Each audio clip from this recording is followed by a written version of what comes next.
Assalamualaikum warahmatullahi wabarakatuh. Saya Amanda Triapsari akan menjelaskan peta konsep tentang sosiologi menurut para ahli.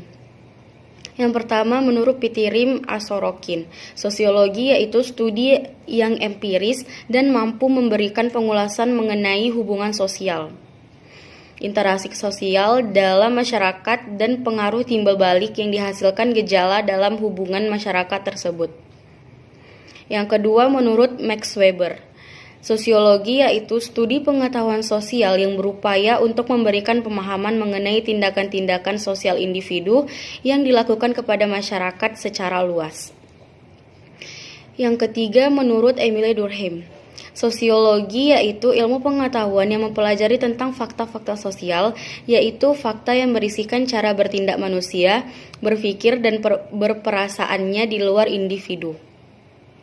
Yang keempat, menurut Selo Sumarjan dan Sulaiman Sumardi, sosiologi yaitu ilmu sosial yang menjelaskan tentang masyarakat, dimulai dari struktur sosial dan proses-proses sosial, termasuk perubahan sosial yang selalu ada dalam kehidupan masyarakat.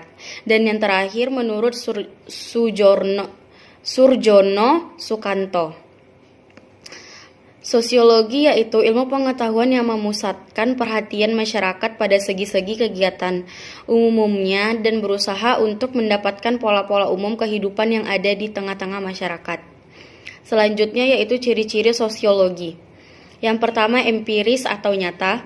Yang kedua, teoritis atau gambaran hasil dari data. Yang ketiga, non-etis atau tidak melihat baik atau buruk suatu fakta. Yang keempat, yaitu kumulatif atau berkelanjutan. Selanjutnya, metode-metode dalam sosiologi. Yang A, metode kualitatif. Metode kualitatif adalah metode yang mengutamakan bahan yang sulit diukur dengan angka atau ukuran lain yang bersifat eksak, walaupun bahan tersebut terdapat dengan nyata di dalam masyarakat. Yang pertama, metode historis. Yang kedua, metode komparatif. Yang ketiga, metode studi kasus.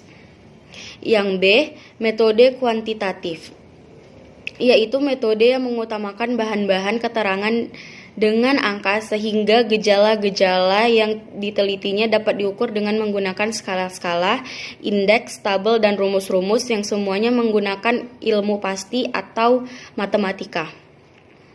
Yang pertama, metode statistik, metode induktif, metode deduktif, metode empiris, dan metode fungsionalisme.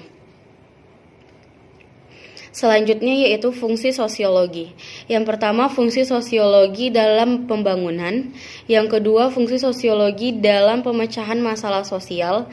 Yang ketiga, fungsi sosiologi dalam perencanaan sosial. Yang keempat, fungsi sosiologi dalam penelitian. Fungsi sosiologi dalam memahami gejala sosial. Gejala sosial muncul dari berbagai kekurangan manusia atau kelompok sosial yang bersumber dari faktor-faktor ekonomis, biologis, biopsikologis, dan kebudayaan. Klasifikasi gejala sosial. Yang pertama, problem ekonomis, antara lain kemiskinan dan pengangguran. Yang kedua, problem biologis, antara lain munculnya penyakit syaraf. Yang ketiga, problem biopsikologis, antara lain bunuh diri dan penyakit syaraf. Dan yang terakhir yaitu problem kebudayaan, antara lain perceraian, kejahatan, kenakalan anak-anak, konflik sosial, dan keagamaan. Sekian dari saya. Wassalamualaikum warahmatullahi wabarakatuh.